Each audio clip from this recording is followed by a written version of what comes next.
card in the hobby falls into one of 5 categories, and once you learn these 5 categories, you will never buy the wrong card ever again. Well, depending on your goals. For instance, if you're a pure collector, someone who doesn't care about the long-term value of your cards, then it's going to be very important for you to know the 5 levels of sports cards so you stop paying too much for cards that are just going into your personal collection. Because why should you overpay for a card that's just going to go down in value over time? Whereas if you're an investor or a flipper and you don't know the 5 levels of sports cards, you can end up paying too much for a card that's not going to make you any money. And who wants to do that? That's the opposite of investing strategy. You're supposed to buy low and sell high, and unfortunately 90% of the people in this hobby keep buying high and selling low. Therefore, once you learn these 5 levels of sports cards, you won't be doing that anymore. In fact, after you watch this entire video and learn the 5 levels of sports cards, you're going to know exactly which 3 levels of sports cards pertain directly to investing and which 2 you should stay away from as much as possible. So when you're ready, sit back, relax, and enjoy as I break down the 5 levels of sports cards.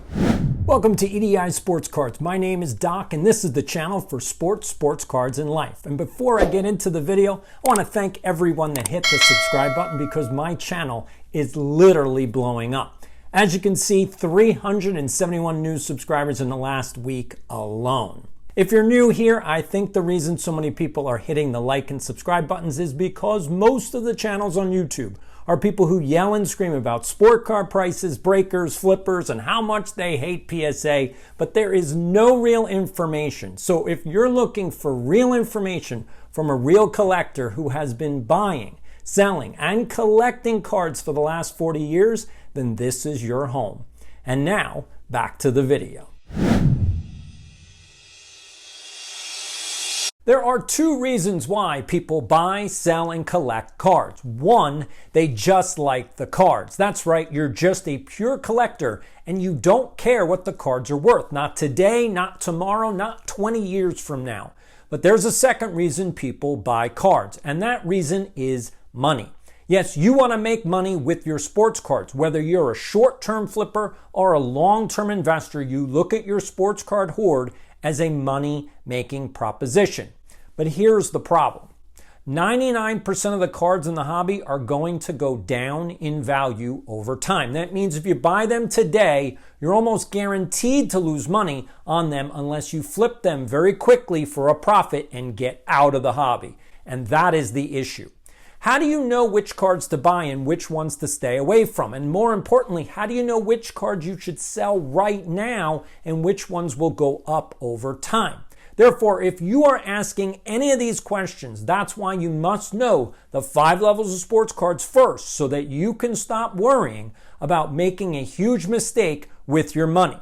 Because what you don't know can actually hurt you. And the point of this video is that 99% of the people in this hobby keep making the same mistakes. I think that Will Greer right now is about 4 times better of an investment than Kyler Murray. If you don't know who the guy is in the blue shirt, that's Jeff Wilson, aka the Sports Card Investor. And for the last 5 years, he has been desperately telling everyone which cards he thinks people should buy and sell. Except here's the problem. Everything he's said has been wrong 99% of the time. But why is that? Why is Jeff almost guaranteed to be wrong? And the answer is he doesn't know the 5 levels of sports cards. But not to worry. We're going to solve that problem right now.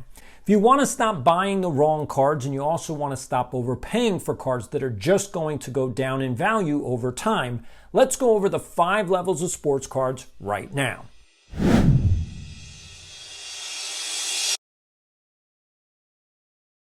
What you need to know about level 1 cards is that they are the most expensive and most valuable cards in the hobby. Yes, these are the holy grails that everyone dreams of owning, but here's the sad news. You're never going to own these cards. That's right, there are only 3 specific cards that fall into the level 1 category, and all 3 of these cards are owned by really wealthy people who are never going to sell them, and they are just going to appreciate in value over time. Want to know what the 3 cards that fall into the level 1 category are? Then stay to the end of this video because I will reveal them to you after we go over the other 4 levels first. Because once you understand the other 4 levels, then the 3 cards in level 1 will make much more sense to you.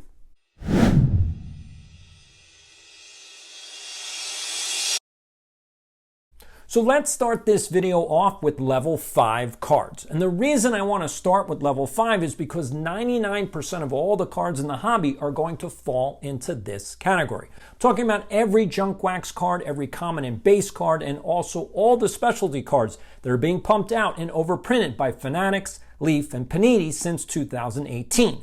Great example of an overprinted card that's never going to go up in value is a Downtown card. This is a 2024 Josh Allen Downtown card. If you wanted to buy it, that card's going to run you $1,200. That means this is an expensive card. But why would an expensive Downtown card be in level 5 with all the junk, wax, and common cards? You would think that Downtown cards would be in a different category. But here's the problem.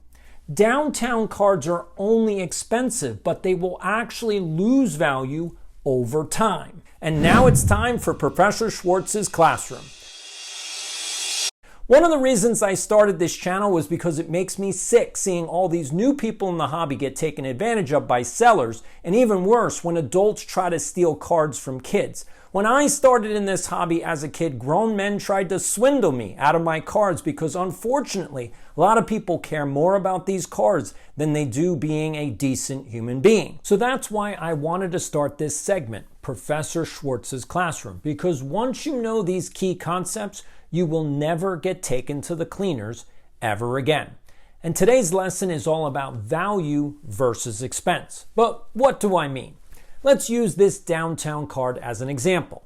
This is a 2024 Josh Allen Downtown card, and if you want to buy it, you will have to spend $1,200 right now. That $1,200 represents the card's expense, but what about the value? If the card costs $1,200, what is the actual value of this card? And as soon as I ask that question, 99% of people in this hobby start to get really confused. And that's because everyone assumes the value is the same as the expense. Therefore, if the card costs $1,200, that means it's worth $1,200. But that's not how money works, and that's not how card values work. So let me make this very simple to understand. When you pay $1,200 for this Allen Downtown, now you own it. But how much will this Downtown cost next year? And the answer is $1,200. And what about the year after that? Again, $1,200. And that's the thing, this Downtown card is probably only going to cost $1,200 for the next 10 years, which means this card's long-term value is only $720. But do you know why this card's value is only $720 even though it costs $1,200? And the answer happens to be inflation. That's right, inflation is going to eat away at the value of this card, which is why it's a very bad idea to buy any Downtown cards right now. The truth is, all of these cards are really expensive compared to their value. And that's because inflation is around 4% a year. That means this Downtown card needs to appreciate in value by at least 4% every year in order to not lose its value. But I have some bad news for everyone. That's not going to happen. This Downtown and every Downtown is going to cost the same amount of money for the next 10 years. That means it would be smarter to buy this Allen Downtown 10 years from now when $1,200 is only worth $720. And that's the difference between expense and value. Just because the sticker price on a card is really high does not automatically mean that the card has good value. And this card does not have good value. Over the next 10 years, all the Downtowns will lose 40% of their value over time because they will not go up in price. Therefore, what should you do with your money today? Once you understand this concept between value and expense, you can start to look at the card market differently. Therefore, instead of spending $1,200 on a card that's just going to go down in value, not expense, you should be looking for cards that will go up in value and make the extra $1,200 to buy this Downtown 10 years from now when it's only worth $720 in today's money. So let's recap today's lesson. The price of a card, in other words, what someone is selling a card for, is called the expense. And what the card is actually worth is called the value. And in order to determine the real value of the card, you have to look at what the card will probably do in the future. Therefore, if the price of the card is going to stay the same over time, that means the card is losing at least 4% of value each year. Therefore, this downtown will lose 40% of its value by 2036, even though the sticker price will stay at $1,200. Therefore, in conclusion, 99% of all cards in the hobby will go down in value over time, which is why it makes them all level 5 cards. A level 5 card means it will go down in value over time. I'm talking common cards, base cards, junk wax cards, and even the special case hits that everyone is chasing right now. If a card prices do not go up over time, that means it's losing its value each and every year. And the truth is 99% of all cards in the hobby will lose value over time. In today's viewer question, I want to ask, which modern day card that's really expensive right now do you think will lose value over time? That's right. Which modern day card do you think is a level 5 card, even though it might be really expensive to buy? Put your answers in the comments below, and now back to the video. Now that we know 99% of all the cards in the hobby are going to be level 5 cards, then what does a level 4 card look like? And this is where the fun begins. What makes a level 4 card different from a level 5 card is that it's going to keep pace with inflation. That means a level 4 card will increase in value by at least 4% per year. And if you remember the video lesson from the last video where I explained the concept of store of value, this is what makes level 4 cards that much better than level 5 cards. Let's take the MJ 1986 Fleer rookie card, for example. If you buy this card right now for $150,000, it's going to appreciate in value by 4% each year. That means the Jordan rookie will be worth around $240K by 2040. Therefore, if you overpay for this card right now, you're just eating into your profit. Hopefully, this is all starting to make more sense to you, so you stop overpaying for cards simply because you don't know what they're worth. To repeat, this Jordan rookie will be worth around $240,000 by 2040, so stop overspending on this card right now. So far, we've gone over level 5 cards which go down in value and level 4 cards which will keep pace with inflation. So then what about level 3 cards? What will they do? And here's the answer. Level 3 cards are a curveball. Yes, that's right. Level 3 cards do not behave the way they're supposed to behave. And that's because level 3 cards are really expensive cards that garner all the attention in the hobby, but unfortunately don't have a very big market. And because of that, I like to call these cards traps. Take the Paul Skeens MLB debut patch card, for example. The CEO of Dick's Sporting Goods bought this card for $1.1 million. That's a ton of money for a card that just came out a few years ago. But just like level 5 cards, we need to ask the question, how much will this card be worth in the future? And that's where level 3 cards get themselves into trouble. Who is going to want to own this card in the future, especially if something bad happens to Skeens or he isn't able to win any more awards? And what if he doesn't win a World Series and he doesn't set any records? Nolan Ryan won a World Series with the Mets, but that's not why his cards are valuable. His cards are valuable because he set records. He holds the record for the most strikeouts in a career, and he also threw more no-hitters than anyone in Major League Baseball history. In other words, collectors can argue that Nolan Ryan is one of the best pitchers in the game, and that's why his cards continue to go up in value, whereas the jury's still out on Skeens, which is why I recommend everyone stay away from level 3 cards, because this is the trap of collecting and investing. If you go chasing after this card, you just end up going on a wild goose chase, and worse, you're just going to waste a ton of money. That's why I recommend staying away from this very risky category. Assuming you can lay off the curveball, there are only 2 levels left in the 5 levels of sports cards, which brings me to level 2 cards. What makes level 2 cards so unique and special is that these cards would be considered high-end cards. Yes, these are the gold standards in the hobby. If you buy these cards for the right price, these are the cards that will go up in value over time. Therefore, level 2 cards is where sports card flippers and investors should focus most of their attention. These are the cards that will actually make you money. And just in case you're still confused about what's a high-end card and what's an everything else card, you can sign up for my Substack newsletter called High-End Cards, where I break down the difference between high-end cards and every other card in the hobby. But if you made it this far into the video, I want to reward you for your attention. Behind the scenes, I have been working on an app that can help me identify all the cards that will fall into the level 2 category so that I can start figuring out what all these cards should be worth by 2040. Because if you know what they'll be worth in the future, then you know how much to spend on them today so that you can get a return on your investment. And because of all my research, I'm excited to share with you the fact there are approximately 100 total cards that fit into this level 2 category. That's 100 specific cards, but not specific grades, which means these 100 cards will help you build a collection or portfolio that's worth more money in the future. Want to know what one of these cards is? Like I said, I want to reward you for watching this far into the video, so here's the reveal. One of the 100 cards that fit into level 2 is the T206 Honus Wagner card. If you don't know the history of this card, Wayne Gretzky and the former owner of the LA Kings bought this card for a record-breaking $500,000 40 years ago.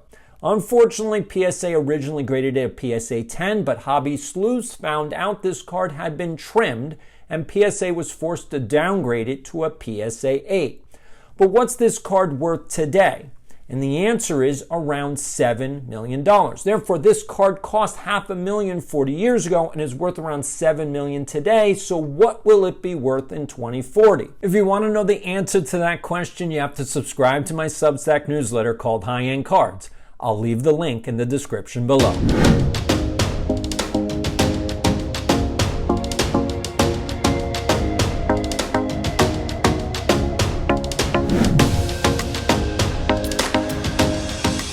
I want to thank everyone for spending their time with me while we go over the 5 levels of sports card investing. Because once you know all 5 of these levels, you will never buy the wrong card again for the wrong reasons.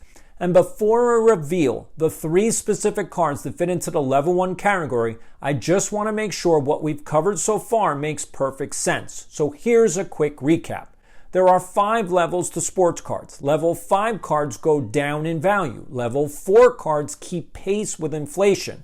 Level 3 cards are the curveball, and I highly recommend you stay away from them. Level 2 cards are the investing cards. These are the 100 cards that will go up in value over time, which brings me to level 1 cards. These are the 3 level 1 cards, and here's the first one. The MJ LeBron Dual Logo Man card. This 2006-2007 card was recently bought for $10 million in a private sale, reported by both Collect and Athlon Sports. What makes this card so unique is that it's a one of one, and everybody would love to own this one. The second card in level 1 is the MJ Kobe Dual Logo Man one of one. This 2007-8 card was bought by Kevin O'Leary from Shark Tank for a record-breaking $12.6 million. And despite what Kevin O'Leary says, this card is still worth around $12 million today. But don't worry, Mr. Wonderful, this card will go up in value. And if you want to know what this card will be worth by 2040, you have to subscribe to my Substack, High-End Cards. That leaves only 1 card left. This is the holy grail of the hobby, and no one will be able to argue against why this is the number 1 card in this category. I'm talking about the 1952 Topps Mickey Mantle card. What makes this card stand out above all other cards is the fact that there are only 3 copies of a PSA 10. And back in 2022, an SGC 9.5 sold for a record-breaking $12.3 million. So what is a PSA 10 worth today? The answer is around $30 million. But here's the thing. This card is only owned by 3 separate people, and they're never going to sell them. which means this card is just going to go up in value over time, but we're never going to get to own it, which is why this is the number one card in this category and considered the most valuable and most expensive card ever in the history of sports cards. I want to thank everyone for watching this video. If you're an OG subscriber, you can see how much more time and production values I'm putting into making these videos. But if you're new here, go back into the archives and binge watch some of my earlier videos so you can see the progression on this channel. The fun thing about YouTube is that I can create videos that are not just entertaining, but also educational and informative, because I want to help more people make sense of collecting and investing. Because sports card can be really fun when you know what you're doing and also know the traps to avoid. Thanks for watching, and I hope to see you again very soon. This is Doc saying, I'll see you in the next one.